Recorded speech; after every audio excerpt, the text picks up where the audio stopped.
হাজো লোক নিৰ্মাণ বিভাগৰ কাৰ্যালয় প্ৰাংগণত হাজো ৰাজহ চক্ৰ তথা স্থানীয় প্ৰশাসনৰ উদ্যোগত আৰু বৃহত্তৰ হাজোবাসী ৰাইজৰ সহযোগত ৭৯ সংখ্যক স্বাধীনতা দিৱস উদযাপন অনুষ্ঠানত উপস্থিত থাকোঁ।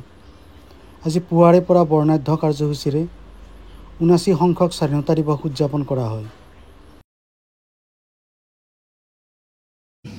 ডাঙৰীয়ালেও শ্বহীদসকলক উদ্দেশ্যি সোঁৱৰণ কৰিছে আৰু আমাৰ মাজত উপস্থিত আছে হাজো ৰাজচক্ৰ বিষয়াৰ সংলগ্ন ৰাজচক্ৰ বিষয়া ডাঙৰীয়া, তেখেতকো আমি এই কাৰ্যসূচীত অংশ ল'বলৈ অনুৰোধ জনাইছোঁ আৰু যিসকল সন্মানীয় অতিথি আছে তেওঁলোক হাজো ৰাজহ চক্ৰ বিষয়া বাইদেউক এখনি ফুলাম গামোচা আৰু এটি জাপিৰে সম্বৰ্ধনা জনোৱা হয়।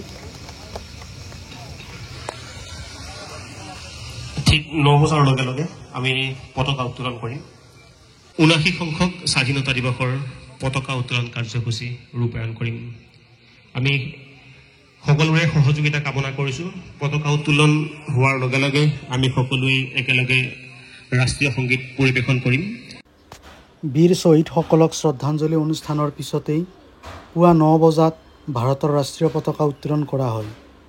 পতাকা উত্তোলন কৰে হাজো ৰাজহ চক্ৰ বিষয়া মাননীয় আফৰিন হুছেইন বাইদেৱে। ইয়াৰ লগে লগে ৰাষ্ট্ৰীয় পতাকাক সন্মান জনাই ভাৰতৰ ৰাষ্ট্ৰীয় সংগীত জনগণ মন অধিনায়ক জয় হে সকলোৱে মিলি এই ৰাষ্ট্ৰীয় সংগীত পৰিৱেশন কৰে। এই অনুষ্ঠানত কেইবা শতাধিক লোক উপস্থিত থাকে।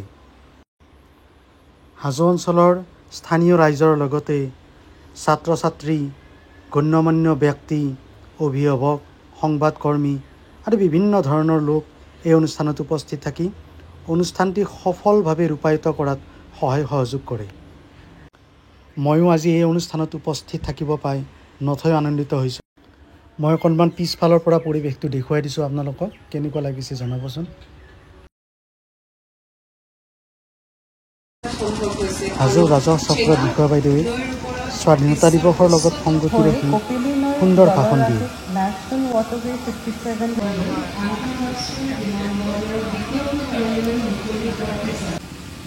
এই অনুষ্ঠানতে হাজো অঞ্চললৈ বিভিন্ন সাহিত্য, সাংস্কৃতিক, শৈক্ষিক দিশত বিশেষ অৰিহণা যোগোৱা ৫গৰাকীকৈ ব্যক্তিক সম্বৰ্ধনা জনোৱা হয়। ইয়াৰ পিছতেই আৰম্ভ হয় সাংস্কৃতিক অনুষ্ঠান। ডক্টৰ পংকজ নমশূদ্ৰৰ নেতৃত্বত পৰিচালনা কৰা নৃত্যশিল্পীসকলে দেশপ্ৰেমমূলক গীতত নৃত্যৰ জৰিয়তে সকলো ৰাইজকে আমোদ দিয়ে। সুধাকণ্ঠ ডক্টৰ ভূপেন হাজৰিকাৰ অসম আমাৰ ৰূপহী, আকৌ যদি যাব লাগে শৰাইঘাটলৈ, এইবোৰ গীতত দলীয় নৃত্য পৰিৱেশন কৰি ৰাইজৰ মাজত দেশপ্ৰেমমূলক ভাৱ জগাই তোলে। এই কণ কণ ছাত্ৰ ছাত্ৰীসকলে ইমান ধুনীয়াকৈ নাচিছে, মোৰ হ'লে কিন্তু বৰ ভাল লাগিছে। আপোনালোকৰ কেনে লাগিছে জনাবচোন। আৰু এই সমাজতে থকাজনী হৈছে মোৰে ছোৱালী মৌচুমী দাস। গতিকে নৃত্যটো কেনেকুৱা পাইছে আপোনালোকে জনাবচোন। আৰু লগে লগে চাওকচোন, কাষত সেই ইমান সৰু সৰু ছোৱালীবিলাকে নৃত্য কৰিছে। দেশপ্ৰেমমূলক নৃত্য সঁচাকৈ বহুত টান হয়, তথাপিও এই ল'ৰা ছোৱালীবিলাকে সুন্দৰভাৱে কষ্ট কৰিছে আৰু নৃত্য পৰিৱেশন কৰিছে। মই কিন্তু চাই খুব ভাল পাইছোঁ। আৰু এই যে কণ কণ ল'ৰা ছোৱালীবিলাক দেখিছে, এইবিলাকেতো আৰু সুন্দৰ নাচিছে।